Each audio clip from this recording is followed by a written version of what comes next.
تو ام حسبتم ان تدخلوا الجنۃ ولما یاتکم مثل الذین خلوا من قبلکم مستهم الباساء والضراء وزلزلوا، تم سے پہلے جو گزرے تو ان کو بڑی تکلیفیں پہنچی ہیں، ضرر پہنچا ہے، مصائب آئے ہیں، ہلا مارے گئے ہیں، حتیٰ یقول الرسول والذین آمنوا معہ، یہاں تک کہ وقت کے رسول اور ان کے ساتھی اہل ایمان پکار اٹھتے تھے متى نصر اللہ، اللہ کی نصرت کب آئے گی؟ تو اس طرح کی تکلیفیں آنے کے بعد ہی پھر اللہ کی مدد آتی ہے۔ تو جانچے گئے وہ بھی جو ان سے پہلے گزرے ہیں، آزمائشیں ان پر بھی آئی ہیں۔ اس میں بتایا یہ گیا کہ یہ اللہ کی مستقل سنت ہے کہ جس نے بھی ایمان لایا اس کی آزمائش ہوتی ہے۔ ہاں، ایمان لانے کے بعد جو بیوی سے ہار گیا، ایمان لانے کے بعد جو برادری کے آگے لیٹ گیا، ایمان لانے کے بعد جو خاندان کا بیریئر عبور نہیں کر سکا، تو اب مزید آزمائش کی ضرورت نہیں ہے، اب اس سے آگے اس نے کیا جانا ہے؟ یہ تو پہلے قدم ہی پہ ہار کے بیٹھ گیا ہے، اس امتحان میں ناکام ہو کے بیٹھ گیا، اب مزید آزمائش نہیں ہونی۔ لیکن جب ایک امتحان پاس کریں گے تو پھر اگلے امتحان آئے گا، پھر اس سے اگلا امتحان آئے گا، پھر اس سے اگلا امتحان آئے گا۔ لیکن یہ کہ یہ دنیا تو اللہ نے امتحان کے لیے بنائی، ایمان پہ ثابت قدم رہیں گے تو امتحانات تو آتے رہیں گے۔ تو وَلَقَدْ فَتَنَّ الَّذِينَ مِن قَبْلِهِمْ فَلَيَعْلَمَنَّ اللَّهُ الَّذِينَ صَدَقُوا وَلَيَعْلَمَنَّ الْكَاذِبِينَ، تاکہ اللہ دکھلا دے کہ سچے کون ہیں اور اللہ بتلا دے، دکھلا دے، واضح کر دے کہ جھوٹے کون ہیں۔ ایمان کا دعویٰ تو ہر کوئی کر سکتا ہے، لیکن اس میں سچا کون ہے، کھرا کون ہے، کھوٹا کون ہے، یہ آزمائش کے بعد پتہ چلتا ہے۔ کون ایمان پر ہر شے قربان کرنے کے لیے تیار ہے، منہ سے کہنا، نعت میں بیان کرنا، شاعری میں بیان کرنا کہ مجھے اللہ بہت پیارا ہے اور نبی سے مجھے بڑا عشق ہے، لیکن یہ کہ جب تک جو اس کا کوئی تقابل نہ ہو، مقابل نہ ہو، اور آمنے سامنے کوئی جو ہے وہ اس کے لیے جو ہے انتخاب کا مرحلہ نہ آئے، تو کیسے پتہ چلے گا کہ اس کو کیا پیارا ہے؟ جان پیاری ہے، مال پیارا ہے، عزت پیاری ہے، اولاد پیاری ہے، برادری پیاری ہے، کیا پیارا ہے؟ یہ تو امتحان ہوگا تو پتہ چلے گا۔ تو یہ سچوں اور جھوٹوں کو یا کھرے اور کھوٹوں کو نکھیڑنے کے لیے یہ اس آزمائش میں اللہ ڈالتا ہے، اور یہی اللہ کی سنت ہے، مستقل سنت ہے، اس کے بغیر نہیں چھوڑتا۔ ام حسب الذین یعملون السیئات ان یسبقونا، اور وہ لوگ جو برائیاں کرتے ہیں، اور یہاں برائیاں کرنے کا مطلب صرف جو ہے شرک کرنا نہیں ہے، یعنی جو ہمارے بندوں کو دیکھتے انگاروں پہ لٹاتے ہیں، جو انہیں ستاتے ہیں، جو ان کو تنگ کرتے ہیں، اذیتیں دیتے ہیں، جو ان پر تشدد کرتے ہیں، وہ کیا سمجھتے ہیں کہ وہ ہم سے بچ جائیں گے؟ یہ ہم اپنے بندوں کا تو امتحان لے رہے ہیں، لیکن ساتھ ان کا بھی امتحان ہو رہا ہے کہ وہ کمزوروں پر یہ ظلم و ستم کے پہاڑ توڑ کر ہم سے بچ تو نہیں سکیں گے۔ ساء ما یحکمون، اگر وہ یہ سمجھتے ہیں کہ بچ جائیں گے تو بہت برا فیصلہ ہے جو وہ کر رہے ہیں، بہت بری سوچ ہے جس میں وہ گرفتار ہیں۔ اب پھر اہل ایمان کی طرف التفات ہے کہ من کان یرجو لقاء اللہ ہے، جو کوئی امید رکھتا ہو اللہ سے ملاقات کرنے کی، اللہ سے ملنا ہے، اللہ کے پاس جانا ہے، اللہ کے سامنے پیش ہونا ہے، فَإِنَّ أَجَلَ اللَّهِ لَآتٍ، تو اس میں گھبرانے کی کیا بات ہے؟ بے شک اللہ کی اجل، اللہ سے وہ جو وقت مقرر ہے ملاقات کا، وہ تو آ کے رہنا ہے، ملاقات ہو کے رہنی ہے۔ اب اس میں تسلی کی بات کیا ہے کہ اگر تم نے کچھ دکھلانا ہے تو اللہ کو اس دن دکھانا نا کہ میں نے اللہ تیرے لیے یہ کیا، دیکھنا میری پیٹھ جل گئی، میں نے ٹانگ ٹوٹ گئی، میرے لیے یہ خون بہ گیا، میرا یہ نقصان ہو گیا۔ تو اللہ سے جب ملاقات ہوگی تو اس سب کیے کا انعام ملے گا، اس پر تمہیں جو ہے حوصلہ افزائی ہوگی، تمہیں شاباش ملے گی۔ تو ایسا تو نہیں کہ تم نے محنت کی، قربانیاں دیں اور اللہ کو پتہ ہی نہیں ہوگا اور اس کے پاس انعام تمہیں کبھی ملے گا نہیں، بلکہ تمہاری اس سے ملاقات ہوگی۔ وَهُوَ السَّمِيعُ الْعَلِيمُ، اسے بتانے کی بھی ضرورت نہیں ہے، وہ سنتا ہے اور جانتا ہے، اسے پتہ ہے میرا یہ بندہ جو میرے آگے آیا ہے یہ کتنا کچھ قربان کر کے میرے پاس پہنچا ہے۔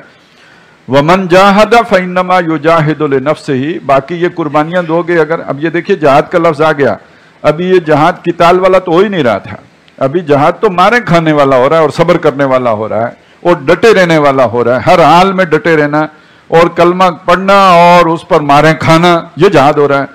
تو جس نے یہ جہاد کیا فَإِنَّمَا يُجَاهِدُ لِنَفْسِهِ، وہ اپنے فائدے کو کر رہا ہے۔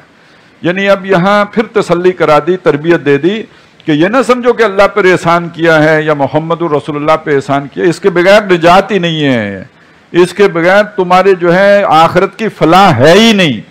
یہ سب جھیلو گے تو برداشت کرو گے تو جنت ملے گی اور دوزخ سے بچو گے۔ یہ سورہ صف میں ہم جا کے پڑھ لیں گے کہ هل ادلکم علی تجارت تنجیکم من عذاب علیم، وہ تجارت نہ بتاؤں جو تمہیں دردناک عذاب سے بچائے۔ یہ کیا عذاب ہے جو ابو جہل دے رہا ہے اور کوئی اور دے رہا ہے؟ وہ دردناک عذاب جو اللہ کا، اس سے بچنے کی تجارت کیا ہے؟ تؤمنون باللہ ورسولہ وتجاہدون فی سبیل اللہ باموالکم وانفسکم، لاؤ ایمان اللہ اور اس کے رسول پر اور جہاد کرو اللہ کی راہ میں اپنے مالوں اور جانوں کے ساتھ. مال جاتی ہے تو جائے, جان جاتی ہے تو جائے, اور جان جانے سے پہلے اگر کوئی تمہاری بوٹیاں اترتی ہیں یا تمہاری ہڈیاں ٹوٹتی ہیں تو یہ تو جان دینے ہی کے ابتدائی مراحل میں سے ہے, یہ تو پہلا قدم ہے. تو یہ جو جہاد کرے گا یہ اللہ پر کوئی آسان نہیں, اس کے بغیر نجات ہے ہی نہیں. لوگوں نے غلط بتایا اور غلط پٹیاں پڑھائی ہیں, اس نجات کے لیے تو یہ ضروری ہے. ان اللہ لغنی عن العالمین, بے شک اللہ تعالیٰ جہان والوں سے بے نیاز ہے, بے پرواہ ہے. یعنی اس کو تمہاری محنتوں کی ضرورت نہیں, دنیا اس نے امتحان کے لیے بنائی ہے, اس میں اس نے تمہیں جانچنا ہے اور پرکھنا ہے کہ تم کتنے پانی میں ہو. تم نے جو ایمان کا دعویٰ کیا ہے اس میں سچے ہو یا جھوٹے ہو, کھرے ہو یا کھوٹے ہو. اور وہ آزمائش ایسے نہیں ہوگی کہ کوئی ہلکی پھلکی آزمائش ہو, وہ ایسے ہی ہو, جان پہ بنے گی, مال پر بنے گی, عزت پر بنے گی, کیریئر پر بنے گی, دنیا لٹتی نظر آئے گی. اس سب پہ جو ڈٹا رہا, جمع رہا, اس نے ایمان کا تقاضا پورا کیا ہے.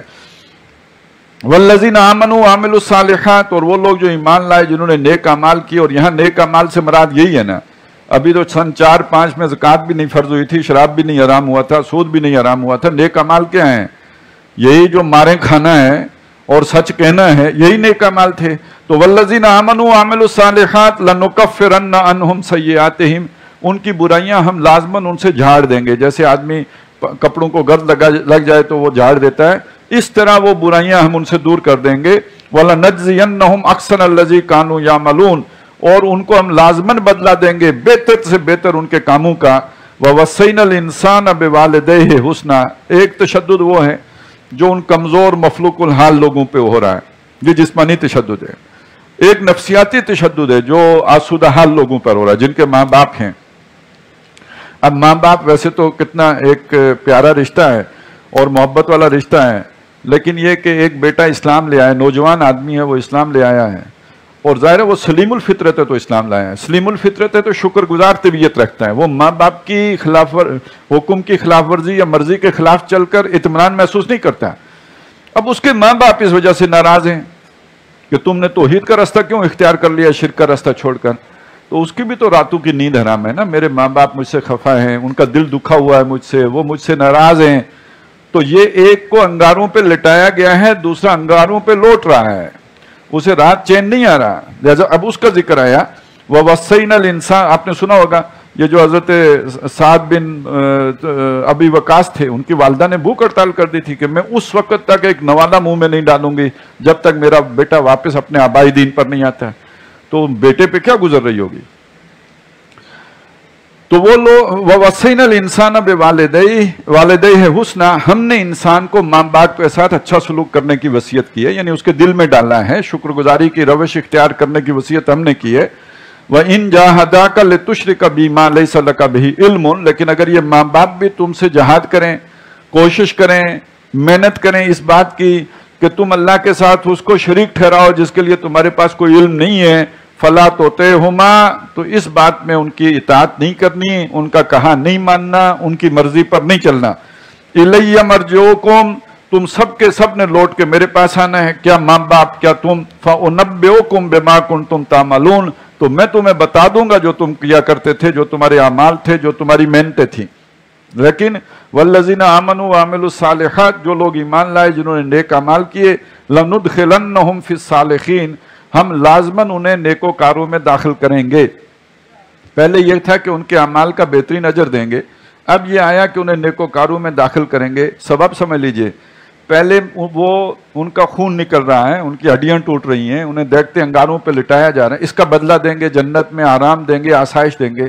اب دوسرے لوگوں کے ساتھ کیا ہو رہا ہے, رشتہ دار چھٹ رہے ہیں, ماں باپ چھٹ رہے ہیں, وہ ناراض ہو رہے ہیں, تو انہیں صالحین میں داخل کریں گے, اس سے بہتر ساتھ دیں گے, محمد رسول اللہ کا ساتھ دیں گے اور ایک اچھی کمپنی دیں گے. اگر وہ خاندان والا رشتہ ٹوٹ رہا ہے, ایک نظریے والے رشتے میں جوڑ دیں گے, اور یہ اس سے زیادہ محبت والا ہے, زیادہ قربانی دینے والا ہے, یہ رشتہ اس سے بڑھ کر ہے.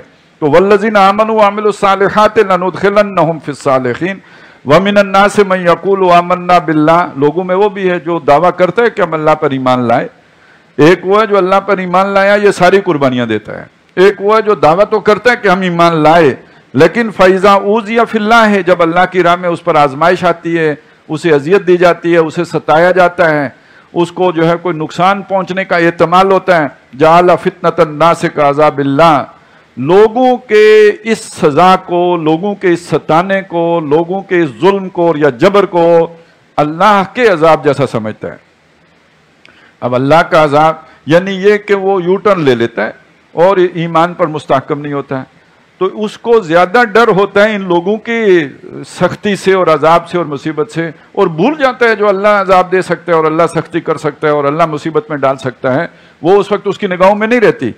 وَلَئِن جَاءَ، اب جس کے دل میں صحیح ایمان ہوگا اسے معلوم ہے کہ یہ کیا عذاب ہے، اس کے مقابلے میں اللہ کا عذاب اور دوزخ کا عذاب تو کتنا سخت ہے، تو اب وہ تو خود اس کا عقل فیصلہ کرے گی کہ مجھے یہ عذاب برداشت کر لینا چاہیے اور اس بڑے عذاب سے اپنے آپ کو بچا لینا چاہیے۔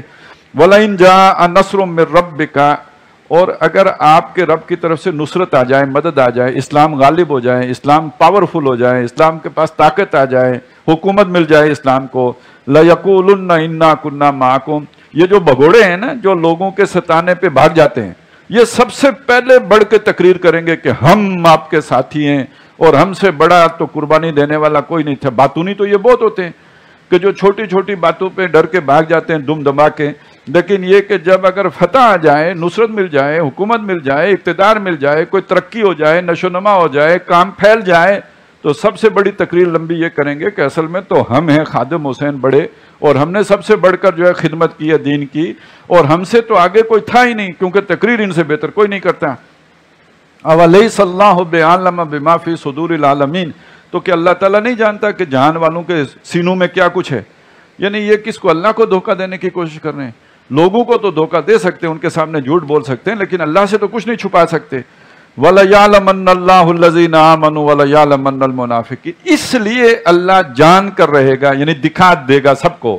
یہ لوگ اللہ کو تو نہیں دھوکہ دے سکتے، اللہ کو پتہ ہے کس کے دل میں کیا ہے، لوگوں کو نہیں پتہ، اس لیے اللہ دکھانا چاہتا ہے لوگوں کو، اس لیے یہ آزمائشیں آ رہی ہیں، اس لیے ابو جہل کے ہاتھ نہیں ٹوٹ رہے ہیں، اور اس لیے مسلمانوں پر یہ سختیاں آ رہی ہیں تاکہ لوگوں کو معلوم ہو جائے سچا کون ہے، جھوٹا کون ہے، مسلمان مومن کون ہے، منافق کون ہے۔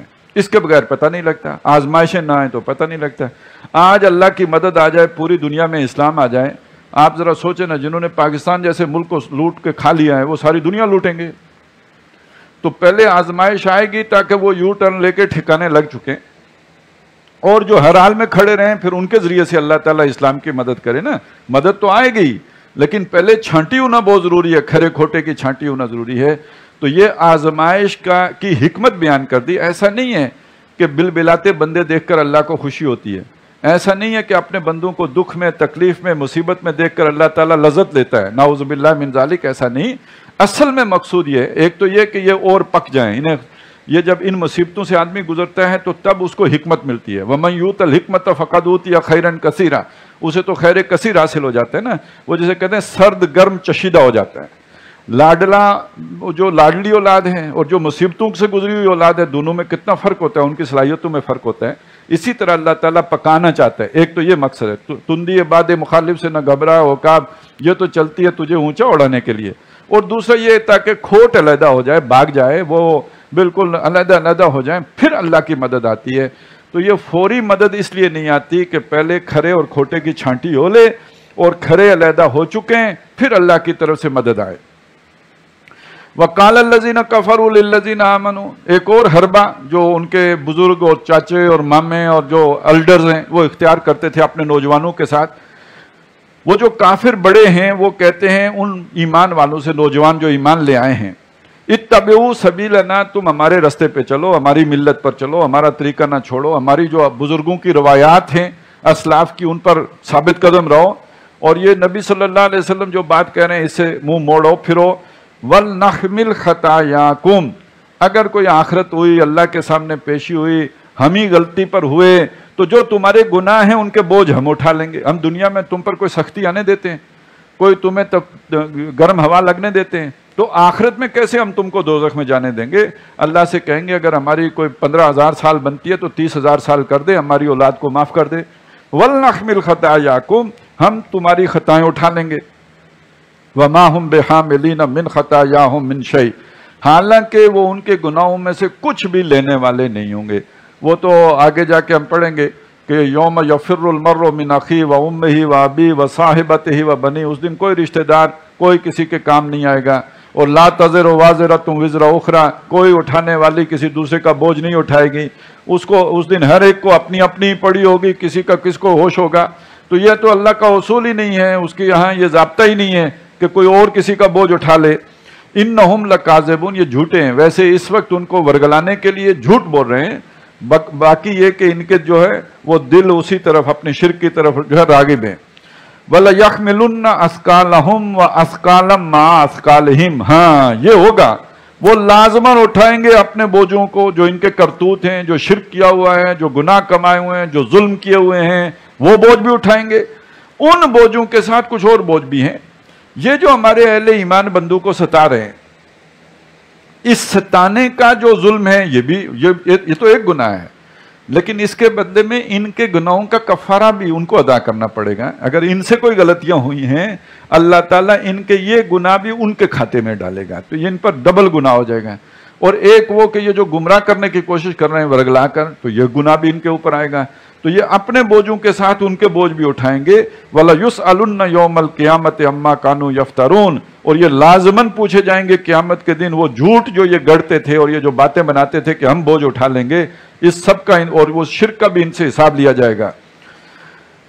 اب یہ اس رکوع میں جیسے آپ نے دیکھا کہ ایک طرف ڈانٹ پلائی گئی ہے مشرکین کو اور دوسری طرف تربیت دی گئی ہے مسلمانوں کو کہ یہ جو کچھ بھی ہو رہا ہے حکمت کے تحت ہو رہا ہے. ایسا نہیں کہ اللہ غافل ہے، اور ایسا بھی نہیں کہ اللہ تعالیٰ تمہاری تکلیفوں سے لذت دے رہا ہے، بلکہ یہ اس حکمت اور بڑی حکمت کا تقاضا ہے تاکہ تمہاری پرکھ بھی ہو جائے اور تمہارے جوہر کھل بھی جائیں، تم یہ گرم سر چشیدہ بھی ہو جاؤ، تجربہ کار ہو جاؤ.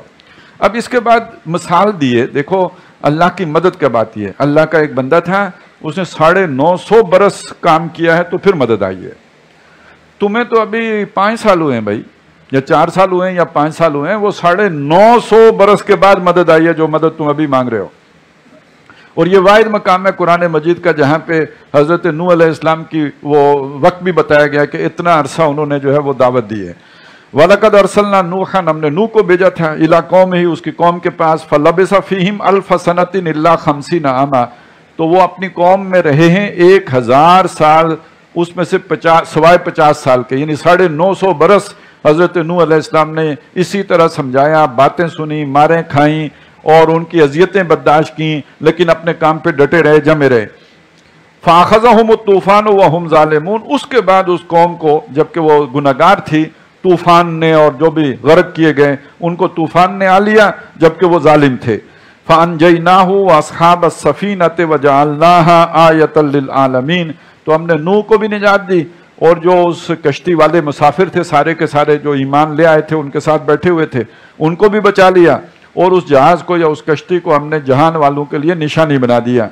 وَإِبْرَاهِيمَ إِذْ قَالَ لِقَوْمِهِ، اسی طرح یاد کرو ابراہیم کو جب انہوں نے اپنی قوم سے کہا اعبدوا اللہ واتقوہ، اللہ کی عبادت کرو اور اس سے ڈرو، اس کا تقوی اختیار کرو. ذالکم خیر لکم ان کنتم تعلمون، یہ تمہارے لیے بہت بہتر ہے اگر تم جانو، اگر تمہیں معلوم ہو.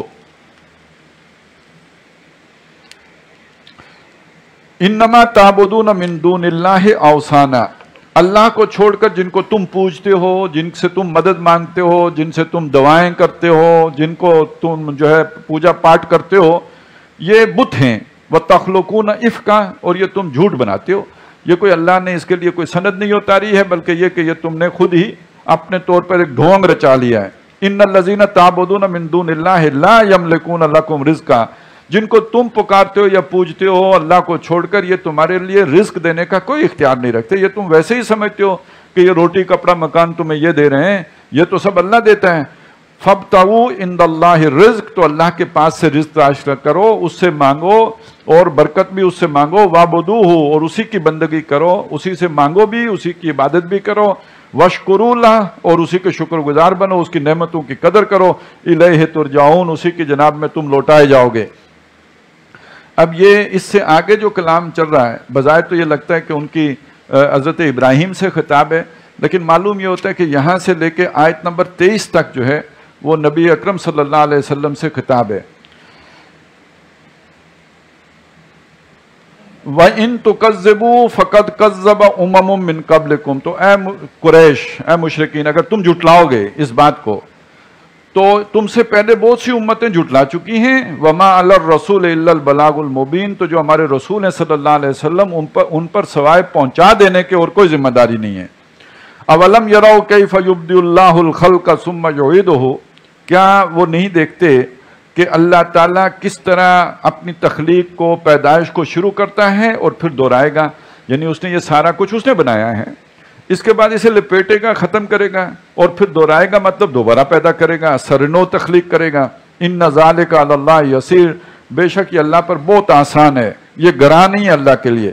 کل سیرو فی الارض، ان سے کہو ذرا زمین میں گھومو پھرو، یہ ذرا مدین کی بستی دیکھو، سدوم اور عمورہ، اصحاب ہجر کے علاقے میں جاؤ. فانظروا کیف بدأ الخلق ثم اللہ ینشئ النشأۃ الآخرہ، اور پھر یہ بھی دیکھو، اپنے آس پاس بھی دیکھو، آگے پیچھے بھی دیکھو، پوری دنیا میں گھوم کے دیکھو کہ کس طرح اللہ تعالیٰ نے طرح طرح کی مخلوق کی ابتدا کی ہے، اور پھر یہ کہ پچھلے اٹھان پر اللہ تعالیٰ کیسے اٹھائے گا، ایک دوسری اٹھان پر نشأۃ الآخرہ دوبارہ کیسے اٹھائے گا. ان اللہ علی کل شیء قدیر، بے شک اللہ تعالیٰ ہر کام کر سکتا ہے، ہر چیز پر قادر ہے. یعذب من یشاء ویرحم من یشاء، اس کی بادشاہی کی شان یہ ہے جسے چاہے عذاب دے، جسے چاہے، جس پر چاہے رحم کرے. وَإِلَيْهِ تُقْلَبُونَ، اور اسی کی طرف تم لوٹو گے، لوٹائے جاؤ گے. وَمَا أَنْتُمْ بِمُعْجِزِينَ فِي الْأَرْضِ وَلَا فِي السَّمَاءِ، اور تم عاجز نہیں کرنے والے اللہ کو، نہ زمین میں نہ آسمان میں. یعنی کہیں بھاگ جاؤ، کہیں جا کے چھپ جاؤ اور اللہ عاجز ہو جائے تمہیں ڈھونڈنے میں یا تمہارے پیچھے دوڑ لگانے میں، ایسا بھی نہیں ہو سکتا. وَمَا لَكُم مِّن دُونِ اللَّهِ مِن وَلِيٍّ وَلَا نَصِيرٍ، اور نہ ہی تمہارے لیے اللہ کے مقابلے میں کوئی حمایتی ہے اور کوئی مددگار. یعنی ایک طریقہ تو یہ ہو سکتا ہے نا، کہیں چھپا جائے جا کے، وہ ہو نہیں سکتا، یا بھاگ جایا جائے. اور دوسرا طریقہ یہ ہو سکتا ہے کوئی آپ کا مددگار ہو اور آپ کی مدد کو، یہ بھی نہیں ہو سکتا. وَالَّذِينَ كَفَرُوا بِآيَاتِ اللَّهِ وَلِقَائِهِ، اور وہ لوگ کہ جنہوں نے اللہ کی آیات کا کفر کیا اور اس کی ملاقات کا انکار کیا، اولئک یئسوا من رحمتی، وہ میری رحمت سے مایوس ہیں، انہیں کوئی امید نہیں ہے کہ ان کو کوئی رحمت پہنچے گی. وَأُولَئِكَ لَهُمْ عَذَابٌ أَلِيمٌ، اور ان کے لیے دردناک عذاب ہے. اب وہ جو حضرت ابراہیم نے جو بات کی تھی اپنی قوم سے کہ تم بتوں کو ہی پوجتے ہو اور جن کو تم پوجتے ہو یہ تمہارے لیے کسی رزق کا اختیار نہیں رکھتے اور تمہارے لیے رزق سارے کا سارا اللہ کے پاس ہے، تو لہٰذا وَاعْبُدُوهُ وَاشْكُرُوا لَهُ، اسی اللہ کی بندگی کرو، اس کے شکر گزار بنو. وَإِلَيْهِ تُرْجَعُونَ، اسی کی طرف لوٹائے جاؤ گے. جب یہ دعوت انہوں نے پیش کی تو فما کان جواب قومہ، ان کی قوم کا جواب نہیں تھا الا ان قالوا، سوائے اس کے کہ انہوں نے کہا اقتلوہ. اب ظاہر ہے اس معقول بات کو رد کیسے کیا جا سکتا ہے؟ جب بھی آپ کوئی ایسا سوال اٹھاتے ہیں کہ جو معقولیت پر مبنی ہو تو اس کا جواب کا تو مطلب یہ ہے کہ آپ کی جو سوال ہے وہ جائز ہے اور آپ کی بات ماننی پڑے گی. اس کا بہترین علاج یہ ہے کہ ہم اس کا جواب ہی نہیں دیتے. تو وہاں ہر جگہ آپ دیکھیں گے قوم لوط نے بھی یہی کہا، انہوں نے کوئی جواب نہیں دیا، اور قوم ابراہیم بھی کوئی جواب دینے کے لیے تیار نہیں ہے. لیکن یہ کہ زور، ضابطہ، ڈنڈا، اتھارٹی، وہ جو بھی ایک جس کو کہتے ہیں جو لاٹھی کی دلیل دینا چاہتا ہے اس کا طریقہ یہی ہوتا ہے. دلیل جہاں ختم ہوتی ہے وہاں وہ لاٹھی نکال لیتا ہے. لہذا اس نے وہ لاٹھی نکال لی، انہوں نے کہا اقتلوہ، قتل کر دو اس کو. اس کے ساتھ بحث کر کے ہم نہیں جیت سکتے، یہ کر سکتے ہیں اسے قتل کر دو، او حرقوہ، یا اسے جلا ہی ڈالو. اس کا یہ فائدہ ہوگا کہ جن لوگوں پر اس کی باتوں کا اثر ہو گیا ہے وہ بھی ذرا ڈر جائیں گے کہ ہمارا تو انجام جو ہے وہ بڑا خطرناک ہوگا. فَأَنْجَاهُ اللَّهُ مِنَ النَّارِ، تو اللہ تعالیٰ نے اسے آگ سے بچا لیا. إِنَّ فِي ذَلِكَ لَآيَاتٍ لِقَوْمٍ يُؤْمِنُونَ، بے شک ایمان والوں کے لیے اس میں بڑی نشانیاں ہیں. یعنی اگر تم ڈٹے رہو گے، جمے رہو گے، تکلیفیں برداشت کرتے رہو گے، اللہ تعالیٰ اس طرح کی بھی مدد کرتا ہے جیسے اس نے حضرت ابراہیم علیہ السلام کی مدد کی.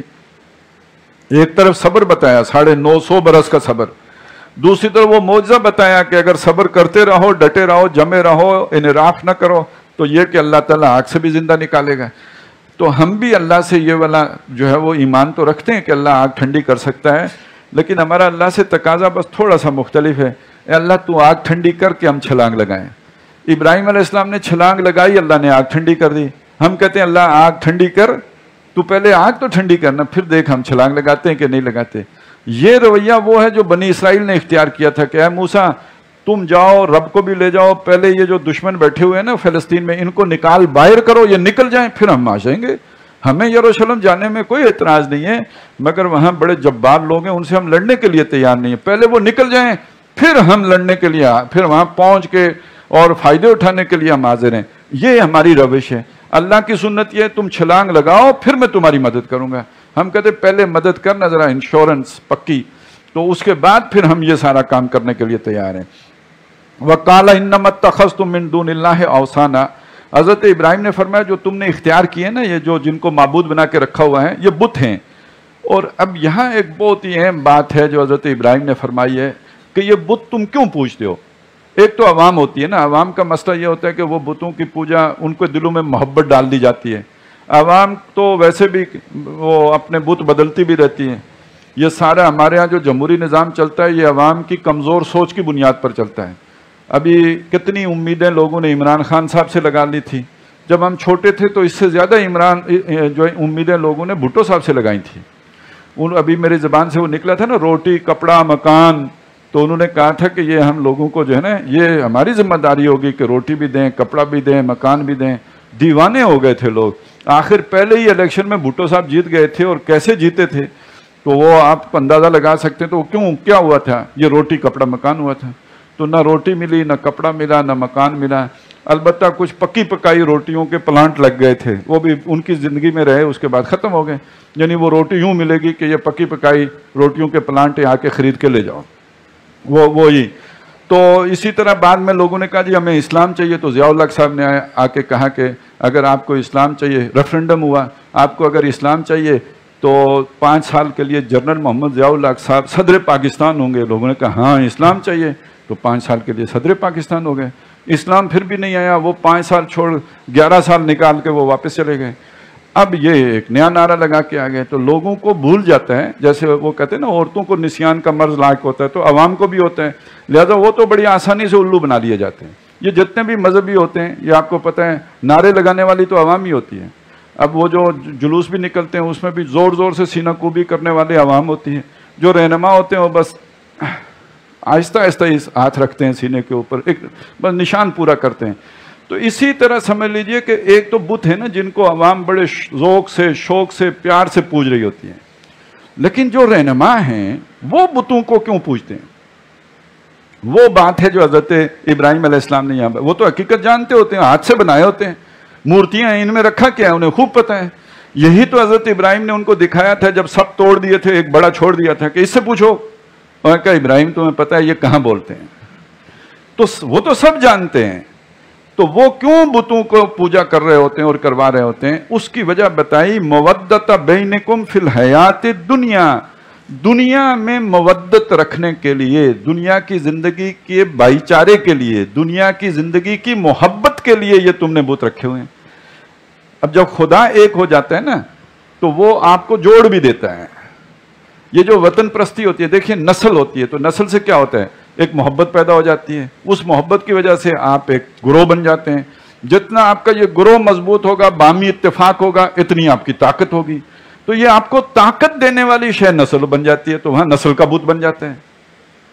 جب یہ نسلیں اس طرح نہیں تھی تو اس کی جگہ پہ جو ہے یہ بت رکھ دیے جاتے تھے۔ ایک خدا کے ماننے والے، ایک بت کے ماننے والے، ان کے اندر اتفاق ہو جاتا تھا، پھر ان کے کاروبار بھی اسی بنیاد پر ہوتے تھے، رشتہ داریاں بھی اسی بنیاد پہ ہوتی تھی، تعلق بھی اسی بنیاد پر بنتے تھے، رشتے ناطے بھی اسی بنیاد پر ہوتے تھے۔ تو یہ مودت بینکم فی الحیات الدنیا ہے، یہ دنیا کی زندگی میں تمہاری محبت اور دوستی برقرار رکھنے کا ذریعہ ہے، اور یہ اتنا مضبوط تعلق ہوتا ہے کہ اس کی بنیاد پر ملک چلتے ہیں۔ آج جو قومی ریاستیں ہیں، نیشن سٹیٹس جو ہیں، یہ کیا ہیں؟ یہ بت ہی ہیں نا۔ اسی لیے تو اقبال نے کہا تھا ان تازہ خداؤں میں بڑا سب سے وطن ہے، جو پیرہن اس کا وہ مذہب کا کفن ہے۔ اچھا، جو نظریاتی جماعتیں ہوتی ہیں اس کو بھی اقبال نے کہا اگرچہ بت ہیں جماعت کی آستینوں میں، مجھے حکم اذان لا الہ الا اللہ۔ اب آپ کو اذان دینے کے لیے جماعت چاہیے، اللہ اکبر وہ والا جو ہم نے پڑھا تھا، اللہ کو بڑا کرنا ہے، جماعت کے بغیر بڑا نہیں کر سکتے۔ جماعت آپ نے کیوں بنائی تھی؟ اللہ کے لیے بنائی تھی، بڑا کریں تاکہ اللہ کو۔ کچھ عرصے کے بعد آپس کی محبتیں بن جاتی ہیں، وہ اسی بنیاد پر رشتہ داریاں ہو گئیں، اسی بنیاد پر کاروبار شروع کر لیے، جوائنٹ جو ہے وینچر شروع ہو گیا۔ تو چلتے چلتے کچھ عرصے کے بعد اللہ چلا جاتا ہے پیچھے، اپنی یہ دنیا کی اغراض و مقاصد اور دوستیاں اور تعلق ہو جاتے ہیں آگے۔ تو تو اب وہ جماعت اس وجہ سے نہیں چل رہی ہوتی کہ وہاں نظریہ مستحکم ہوتا ہے یا وہ فکر ہوتی ہے، اب اس لیے چل رہی ہوتی ہے کہ وہاں مفادات ہوتے ہیں، اب اسی کی بنیاد پہ چودراہٹیں ہوتی ہیں، اب اسی کی بنیاد پہ تعلق داریاں ہوتی ہیں، اسی کی بنیاد پہ انفلوئنس ہوتا ہے، اسی کی بنیاد پر واقفیتیں ہوتی ہیں، اور اسی کی بنیاد پر کاروبار دنیا چل رہا ہوتا ہے۔ اب یہ مودت بینکم یعنی اس کی روح نکل جاتی ہے جس کے لیے کہ بنی تھی، لیکن وہ جو دنیا کی ضرورتیں ہوتی ہیں وہ اسے جوڑ کے رکھتی ہیں، ٹوٹتی نہیں ہیں، اس لیے نہیں ٹوٹتی کہ اس کی وہ دنیا کی ضرورتیں بن جاتی ہیں۔ اب پاکستان میں نظریہ پاکستان تو نہیں رہا، تو گیا، لیکن کیوں ابھی تک اتحاد ہے اور اتفاق ہے؟ اس لیے کہ دنیا کے اغراض و مقاصد ہیں جنہوں نے جوڑ لیا ہے۔ اب وہ اسی لیے تو اب بہت سے آپ کے مفکرین کہتے ہیں نا کہ اب اس نظریے کی ضرورت نہیں ہے۔ پاکستان بناتے وقت اس نظریے کی ضرورت تھی، ہم نے بنا لیا، اب جب بن گیا ہے تو ہم ایک قوم بن چکے ہیں، تو اب اس نظریے کی ضرورت نہیں ہے۔ تو سوال یہ ہے کہ اس نظریے کی ضرورت نہیں ہے تو اب قوم بنانے والی شے کیا ہے؟ مفادات ہیں۔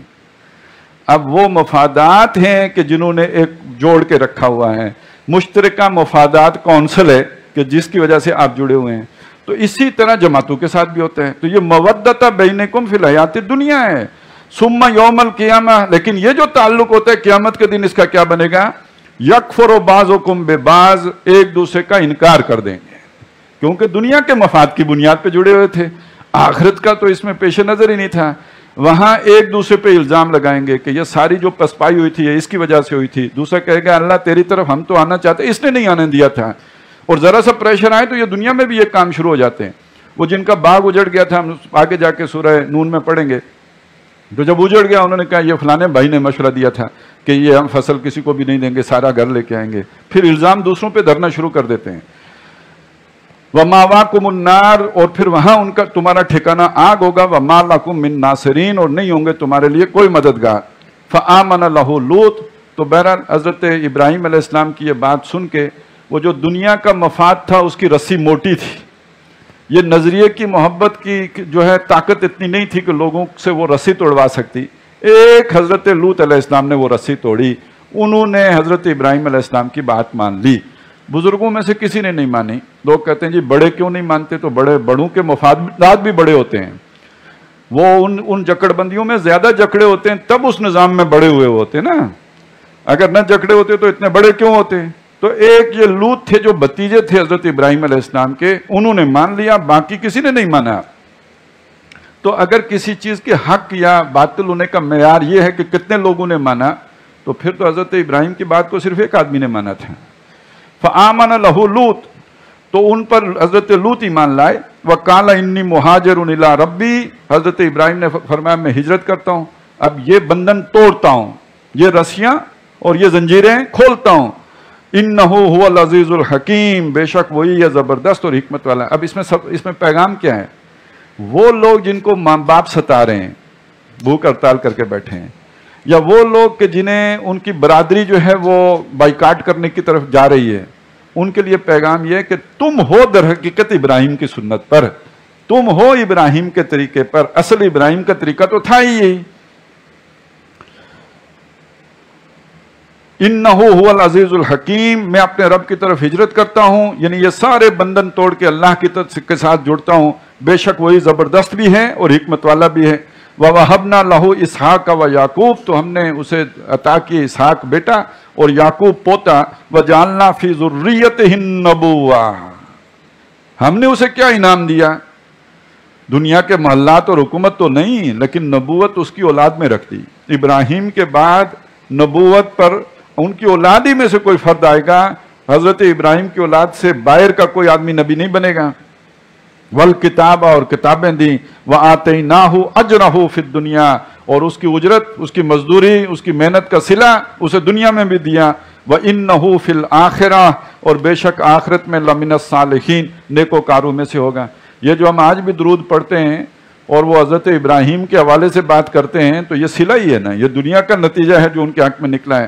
وَلُوطًا إِذْ قَالَ لِقَوْمِهِ، اسی طرح لوط جب انہوں نے اپنی قوم سے کہا، اب ان کو اللہ نے رسول بنا کے جو بھیجا سدوم اور عمورہ کی طرف، اِنَّكُمْ لَتَأْتُونَ الْفَاحِشَةَ، وہ جس قوم میں جا کے آباد ہوئے انہیں کہا کہ تم بے حیائی کا ارتکاب کرتے ہو، ایسی بے حیائی مَا سَبَقَكُمْ بِهَا مِنْ أَحَدٍ مِنَ الْعَالَمِينَ، کہ تم سے پہلے جہان میں کسی نے اس کا ارتکاب نہیں کیا۔